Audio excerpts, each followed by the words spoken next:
11वां वेताल, राजा धर्मध्वज की कथा। राजा विक्रमादित्य ने शिंशपा वृक्ष से पुनः वेताल को नीचे उतारा और उसे कंधे पर डालकर चल पड़ा। चलते हुए राजा के कंधे पर बैठे वेताल ने कहा, राजन, उस योगी के कहने में आकर सचमुच तुम बहुत परिश्रम कर रहे हो। तुम्हारे मार्ग का श्रम कुछ दूर हो, इसलिए मैं तुम्हें यह कथा सुनाता हूँ। पुराने समय उज्जैनी में धर्मध्वज नाम का एक राजा राज करता था। उसकी 3 अत्यंत सुंदर रानियां थीं, जो उसे समान रूप से प्रिय थीं। उन तीनों के नाम थे इंद्रलेखा, तारावली और मृगांकवती। राजा उनके साथ रहकर सुखपूर्वक अपने राज्य का संचालन करता था। एक बार जब बसंत काल का उत्सव आया, तब वह राजा अपनी प्रियाओं के साथ क्रीड़ा करने के लिए उद्यान में गया। वहां उसने पुष्पों से झुकी हुई लताएं देखी, जो कामदेव के धनुष जैसी लग रही थी।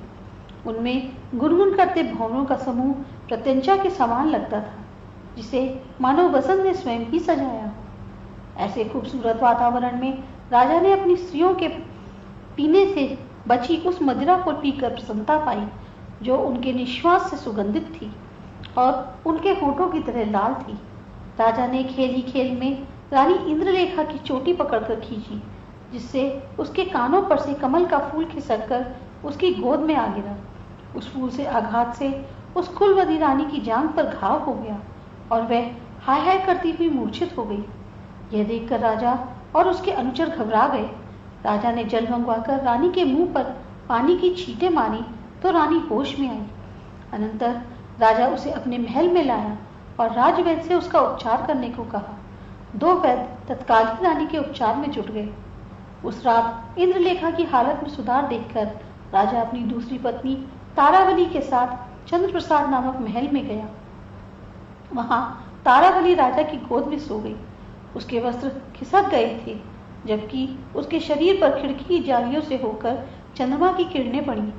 किरणों का स्पर्श होते ही रानी तारावली जाग उठी और हाय चल गई कहती हुई अचानक पलक से उठकर अपने अंग मलने लगी। घबराकर राजा भी उठ बैठा।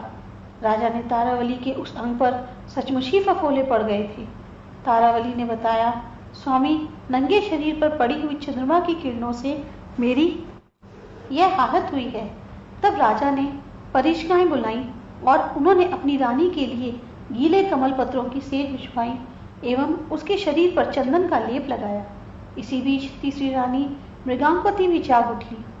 तारावली के कक्ष से आती आवाजें सुनकर उसकी नींद उचट गई थी। राजा के पास जाने की इच्छा से वह अपने कक्ष से निकलकर तारावली के कक्ष की ओर चल पड़ी। अभी वह कुछ ही कदम चली थी कि उसने दूर से किसी के घर धान कूटे जाने की आवाज सुनी। मूसल की आवाज सुनकर वह विकल हो उठी और हाय मरी कहते हुए मार्ग में ही बैठ गई। परिचारिकाओं ने जब राजा की जांच की तो उन्होंने उसकी हथेलियों पर काले गहरे धब्बे देखे। परिचारिकाएं दौड़ती हुई राजा के पास पहुंची और सारा वृत्तांत राजा को बताया। सुनकर राजा भी घबरा गया और तुरंत अपनी रानी की हालत देखने उनके साथ चल पड़ा। रानी के पास पहुंचकर राजा धर्मध्वज ने उससे पूछा, प्रिय, यह क्या हुआ? तो आंखों में आंसू भरकर रानी मृगांकवती ने उसे अपने दोनों हाथ दिखाते हुए कहा, स्वामी, मूसल की आवाज सुनने से मेरे हाथों में ये निशान पड़ गए हैं। तब आश्चर्य और विषाद में पड़े राजा ने उसके हाथों पर दाह का शमन करने वाले चंदन आदि का लेप लगवाया। राजा सोचने लगा, मेरी एक रानी को कमल के गिरने से घाव हो गया, चंद्रमा की किरणों से दूसरी के अंग जल गए और तीसरी के हाथों में मूसल का शब्द सुनने से ही ऐसे निशान पड़ गए। हाय, देवयोग से मेरी इन तीनों की ही प्रियाओं का अभिजात्य गुण एक साथ ही दोष का कारण बन गया। राजा ने वह रात बड़ी कठिनाई से काटी। सवेरा होते ही उसने राज्य भर के सभी कुशल वैद्यों और शल्य क्रिया करने वालों को बुलाया और अपनी रानियों का उपचार करने को कहा। उन वैद्यों और शल्य क्रिया जानने वालों से संयुक्त प्रयास से जब रानियां शीघ्र ही स्वस्थ हो गईं, तब राजा निश्चिंत हुआ। यह कथा राजा को सुनाकर उसके कंधे पर बैठे हुए विताल ने पूछा, राजन, अब तुम यह बतलाओ कि इन तीनों रानियों में सबसे अधिक सुकुमारी कौन सी थी?